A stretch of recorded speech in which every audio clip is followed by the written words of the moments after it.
Hello, good morning. எப்படி இருக்கீங்க? நல்லா இருக்கீங்களா? இன்றைக்கி இந்த செடியை பற்றி தான் சொல்ல போகிறோம். இந்த செடியோட ஸ்டோரி தான் சொல்ல போகிறோம். நம்ம போன வீடியோவில் நம்ம வீட்டு பால்கனியில் கொஞ்சம் செடிங்க வச்சுருக்கோம். அந்த செடிங்களுக்கெல்லாம் சின்ன சின்ன ஸ்டோரிஸ் இருக்குது அப்படின்னு சொல்லியிருந்தேன்.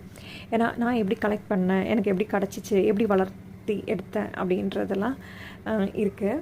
அண்ட் அதில் டெரரான ஒரு பர்சன் தான் இவர். ஏன்னா இவர் நம்ம ஊரில் வளர்கிற ஆள் கிடையாது, காட்டில் வளர்கிறவர். ஆனால் இப்போ நிறைய மாலில், ஆஃபீஸ், அப்புறம் வீடுலெல்லாம் நிறைய பேர் இவரை இன்டோர் பிளான்ட்டாகவும் அவுட்டோர் பிளான்ட்டாகவும் வளர்த்துறாங்க.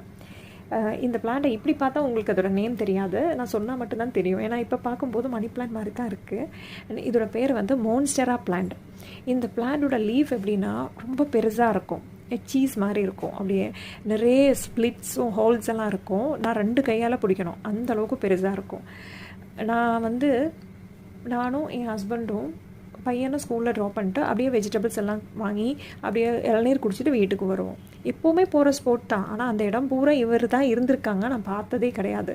ஆனால் ஒரு நாள் இளநீர் குடிக்கிற டைமில் இவர் என் கண்ணில் பட்டோன்னே எனக்கு அது வேணும் அப்படின்னு ஹஸ்பண்ட் கிட்ட சொல்லி, அவர் அந்த இளநீர் கடைக்காரர்கிட்ட சொல்லி, அவர் அதில் இருந்து ஒரு குட்டி காம்பு எனக்கு உடைச்சி கொடுத்தாங்க. வீட்டுக்கு சின்ன ஒரு போட்டில் வச்சேன். இந்த போட் கிடையாது, வேறொரு போட்டு, அதில் நிறைய இருக்குது. அது பெயிண்ட் பண்ணும்போது நான் உங்களுக்கு காட்டுறேன், சரிங்களா?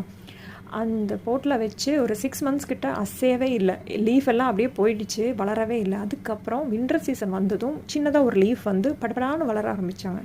வளர்ந்து வரும்போது லீஃப் பார்த்தா இப்படி மணி பிளான்ட் மாதிரி தான் இருக்குது. என்னடா இது, நம்ம பார்க்கும்போது லீஃப் வேறு மாதிரி இருந்துச்சு, இது ஏன் இப்படி இருக்குது அப்படின்னு கூகுளில் போய் நான் சர்ச் பண்ணி பார்க்கும்போது தான் இவரோட பேரே எனக்கு தெரிய வந்தது, மோன்ஸ்டெரா பிளான்ட் அப்படின்னு. இவரோட க்ரோத் எப்படின்னா, யங் ஸ்டேஜில் இந்த மாதிரி ஹார்ட் ஷேப்பில் தான் லீஃப் இருக்குமா. வளர வளர மெச்சோர்ட் ஆகும்போது தான் அந்த ஸ்ப்ளிட்ஸும் ஹோல்ஸும் எல்லாம் லீஃபில் பெரிய லீஃபாக வருமா. இது எனக்கு தெரியல. ஸோ வளரதுக்காக வெயிட் பண்ணிகிட்ருக்கேன். உங்களில் எத்தனை பேருக்கு மோன்ஸ்டெரா பிளான்ட் தெரியும், எத்தனை பேர் வச்சுருக்கீங்கன்றதை கமெண்ட் பண்ணுங்கள். ரொம்ப பியூட்டிஃபுல்லான ஒரு செடி. அதோட லீஃப் எல்லாம் நம்ம சும்மா ஒரு வெட் க்ளாத் எடுத்து க்ளீன் பண்ணும்போது சூப்பராக இருக்கும். செடிங்க ரொம்ப விரும்பி பிடிக்கிறவங்களா நீங்கள் அப்படின்னா உங்களுக்கும் இந்த செடி ரொம்ப பிடிக்கும். ஸோ எங்கேயாவது பார்த்தீங்கன்னா கலெக்ட் பண்ணிக்கோங்க. Stay tuned.